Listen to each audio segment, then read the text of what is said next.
What up, guys? Some of you have asked to walk through what outlining looks like and best tips and practices for that in law school, so let's talk about it. Before we begin, what is an outline? Let's talk about that. Just a short version of your notes that you can use to study before your law school exams. Law school exams, as you know, are usually 100% of your grade. That's a lot of your grade, man. Some would say that's your entire grade, some would say.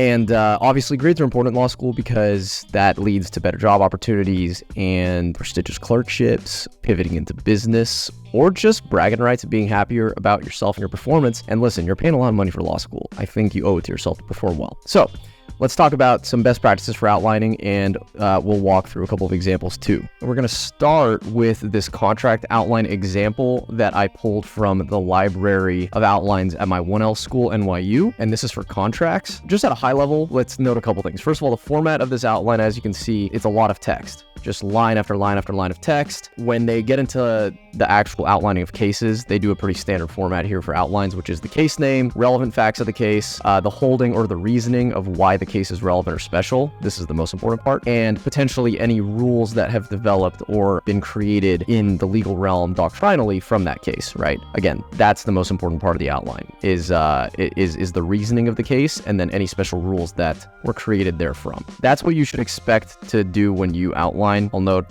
here is case name, reasoning, / any special rules. That's the most important. They in this outline have actual doctrinal pieces or components that they thought were important listed here. You see like the restatement of contracts. What does it mean to have expectation damages? Well, it's lost profits plus incidental losses minus cost avoided, blah, blah, blah, blah, blah. So I think that's okay to include, and you should include those things when you think that they're really important rules that are going to be on the exam or pertinent to the exam. This is what I think 90% of most people's and the law students' outlines look like. It's just this text format of condensed notes. But I want to walk you through mine because it looks a little bit different, and I'll tell you why. So first of all, this is a different subject. It's not contracts, it's torts. You'll see that it starts off pretty similarly. I list out, the basics of intentional torts, negligence, strict liability, just doctrinal rules along with the elements that fall under them, because these are like kind of the big topics that I wanted to memorize and really understand. I very quickly, when I get into the cases, switch to this tabular format. And this is what I recommend for outlining rather than doing a text, just line-based outline, is using this tabular format where on the left side you have the case name, in the middle you have the reasoning, the holding, and a little bit about the facts, just very little, right? I want to make it clear to you guys, like, facts do not matter for the exam. I think if you're spending a lot of your time memorizing facts of cases, you're wasting your time. All you need to know is the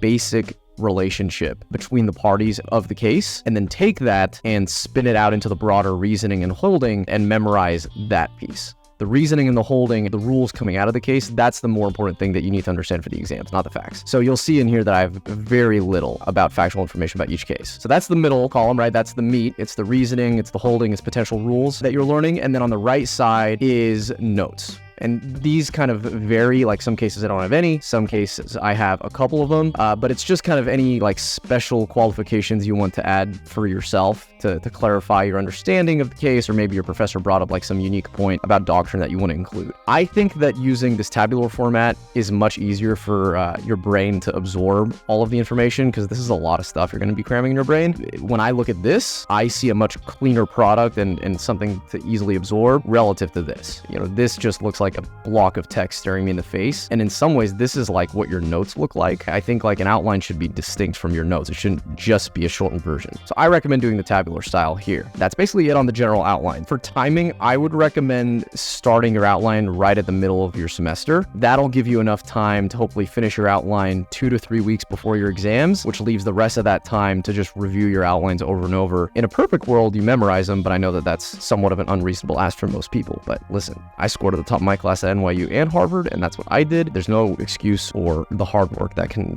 breed success. Moving on from outlines, I wanted to also touch on attack outlines for you guys, because these are like a key to being very successful on exams, right? Because the actual broad outline, that's good for understanding the doctrine and like learning an overview of the course. But on the actual exam, what you want is a tool that will give you the doctrinal rules or elements that you can refer to super quickly and start writing out your answer to immediately. In an attack outline, and this one is for contracts, and this one's actually pretty long, 4 pages it looks like. Usually mine were 1 to 2 pages. You basically have a doctrine or a piece of law. There are typically elements that you want to discuss underneath it, right? Those are the things that I listed here. I didn't list specific cases or like the full rule statements or any of that. What I listed is, here's the issue that I'm going to discuss in the exam. Here are the various elements that I need to go through, right? So example, for a contract, what makes a contract potentially voidable? All of these things should be discussed on an exam, right? In theory. Capacity, condition precedent, duress, meeting of the minds, boom, boom, boom, boom, boom, boom, boom, right? Now, because I have this list, as soon as I know that I'm going to do an analysis of whether the contract is voidable on the exam, I can just knock through each of these one by one. Check, check, check, check, check.